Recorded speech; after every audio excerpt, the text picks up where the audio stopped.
What's good, Detroit Sports Nation? I am Eric Vincent, your host here at the DSN News Desk. Thank you for being here. We appreciate your time and support because I got to take some time to give congratulations and be objective as I possibly can be in this congratulations.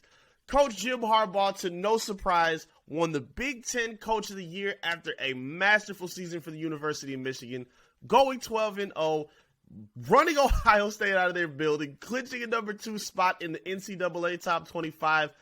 This was a dream come true season for the University of Michigan, especially considering everything that they had up against them. Replacing your defensive coordinators, replacing offensive coordinators, replacing NFL talent that went away on your defense, your offense, stepping in and having to play a super inexperienced quarterback, and really have the same, if not heightened, expectations coming into the season. Now, I will admit openly, because again, I'm objective, I thought coming into the season that maybe Michigan might have a little bit of a problem. Maybe some of the magic might run out, and maybe they might struggle, at least offensively, with the new kind of talent that they were bringing in and the new kind of way that they were expecting to play. Now, for me, I was wrong. I was wrong in what I assessed. I did not expect them to come out and look as good as they did on both sides of the football, and I did not expect the season to play out for them the way it did. I gotta stand up and be objective. And Coach Harbaugh was a big reason for why I didn't believe in it. Even if you go back to last season, I had a lot of questions about their philosophies of running a 2-quarterback system and a lot of the other, identity pieces that they were working with, especially offensively. They didn't look as polished last year offensively as they did this season. They didn't have the running back tandem that they were working with this season. The defense seemingly stepped up and took a step forward. And again, they did it in the mix of having to replace their coordinators in the process and a lot of high-end talent that went out the door to the NFL. So it didn't look like it was going to be easy sledding for Jim Harbaugh, especially also if you would dig back further than last year. Michigan has come up short in a lot of big games that have decided where they'll fall in their conference, losing to the Ohio States, losing to Michigan State, losing to other teams that they should be beating, even if it's on the road, against ranked competition, whoever it is. They have not always put their best foot forward under the Jim Harbaugh era. Now it seems like they've turned a lot around. They've turned a lot of things around because I didn't expect this team to look this good this season.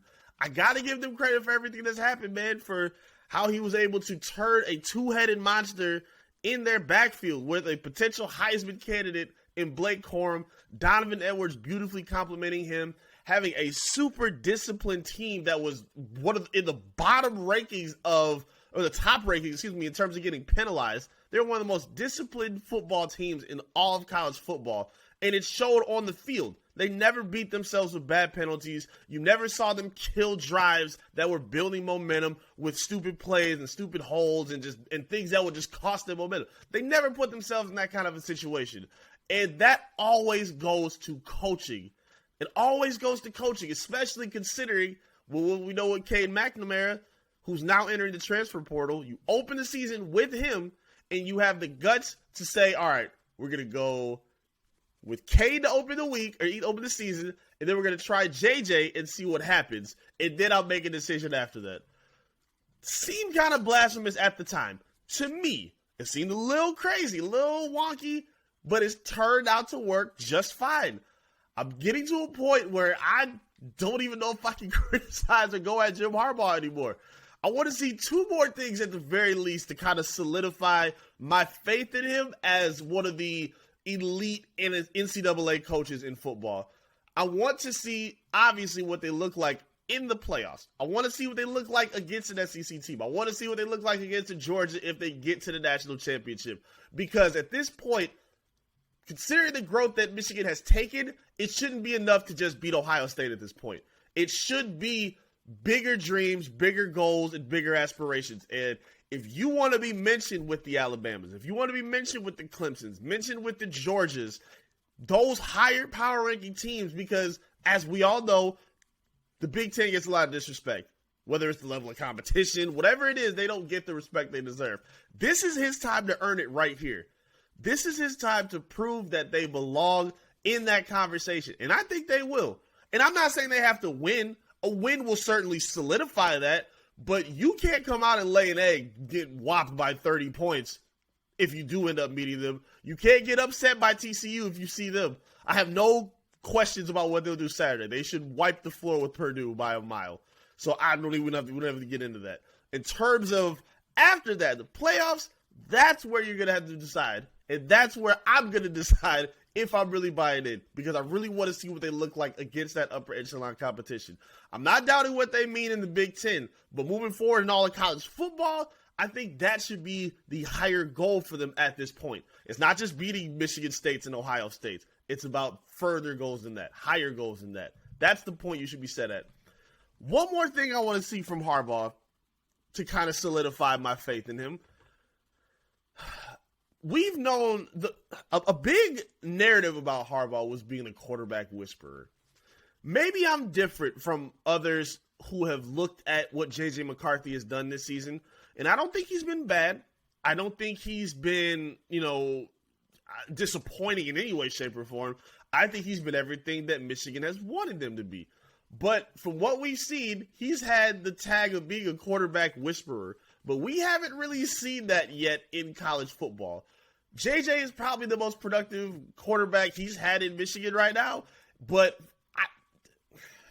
I can't say that I'm buying JJ being a top-of-the-line, reason or tool in Michigan's offense. Now, off rip, just because he's the quarterback, clearly that's the most important position. But if you go into a game, I don't know if JJ has put the confidence in anyone's mind, at least not for me. I'll speak for me. I won't speak for everybody else. He hasn't put the confidence in me to believe that if he has to go out and wing the ball 20, 30 times to put a win on his back and on his resume, that he can go do that. And that was something that has always been, propped up for Jim Harbaugh. I haven't really seen that yet. I haven't seen that. He's getting this credit for, Colin Kaepernick, for Andrew Luck. We've seen that kind of credit being bestowed upon Jim Harbaugh. I want to see that in terms of what Michigan has as well. Maybe it'll be in terms of what they bring in their recruiting class moving forward. Maybe they have that in the pipeline. I don't know. But from a lot of credit I've seen get placed on the shoulders of J.J. McCarthy, for me, I got to see a little bit more. He was good in tossing 3 touchdowns against Ohio State. Do I think it was his best game of the season? No. A lot of people called it that. I don't necessarily look at it that way. He did enough to kind of stay out of the way. Again, I kind of talked about this in the last episode. He took a lot of good reads and turned them into productive plays. If he makes the perfect or right throws on those reads, he maybe has 5 or 6 touchdowns to go with the game. But he was underthrowing a lot of guys. He was missing some passes, and that's okay. That's okay, because clearly it didn't cost him in the game. But for me, I need to see a little bit more from J.J. McCarthy myself to put the stamp on Harbaugh as what everybody has postponed him to be, which is a quarterback whisperer. I want to see that for myself. I'm not doubting it can happen. If anything, I feel more hopeful that it could because of the production and the progress that we've seen from Michigan football over the past few years. The steps that they've taken have been absolutely fantastic. The way they were able to run Ohio State out of their building, which is basically a playoff game. 2 undefeated teams to help decide what the Big Ten is going to represent moving forward in the playoff is always going to be decided between those 2 teams, especially if they continue at this pace with their success. So I have nothing but the utmost credit and love and respect to give to Jim Harbaugh for what he did. It was a fantastic performance he gave this season, and again, it's no shock. He ran away with Big Ten Coach of the Year. He deserves it. He is turning around, I think, a lot of doubters and naysayers, including myself, and I don't want to say it's a long time overdue, but I mean, it took a little while, but I feel like at this point, seeing where Michigan is going, I think it's finally getting to a point where Michigan fans are resting a little bit easier now. I think Harbaugh's figuring it out. I think he's establishing an identity for the team, and I think it's only going to help with your recruiting classes moving forward. If I'm not mistaken, I read a report that said that a couple commits to Ohio State changed their mind after seeing what happened to Michigan and Ohio State on Saturday. So if you have performances like that, and if you can have the success that you're seeing with players go to the pros, like Aiden Hutchinson, seeing how they're producing, that's only going to help Michigan's program that much more. And I think Harbaugh is finally leading Michigan to that high expectation that they've been building on since they brought him in so long ago. But again, I love seeing it. I love the turnaround. I love it for the fan base. And we'll see what they're able to do in the playoffs. Again, they got the Big Ten Championship on Saturday against Purdue. I'm not expecting much of a fight there, but we'll see what happens. Again, it's one game. It's neutral field. Maybe, not necessarily, but either way, we'll see what happens. Talk to me in the comment section. I'd love to hear from you about Big Jim Harbaugh winning the Big Ten Coach of the Year. How do you think about it? What do you think about Michigan's season? And what are your expectations of them heading into the playoff as well? Talk to me. I'd love to hear from you in the comments. Make sure you like the video and subscribe to the channel as well, as we are on our road to 6,000 subscribers on our YouTube page. Make sure you're hitting up our social media channels as well. Facebook, Twitter, Instagram, TikTok, all of the above. Search and follow Detroit Sports Nation. And of course, give me a follow as well at I am Eric Vincent, so I can stay tapped in and tuned in with you right here at the DSN News Desk. Peace.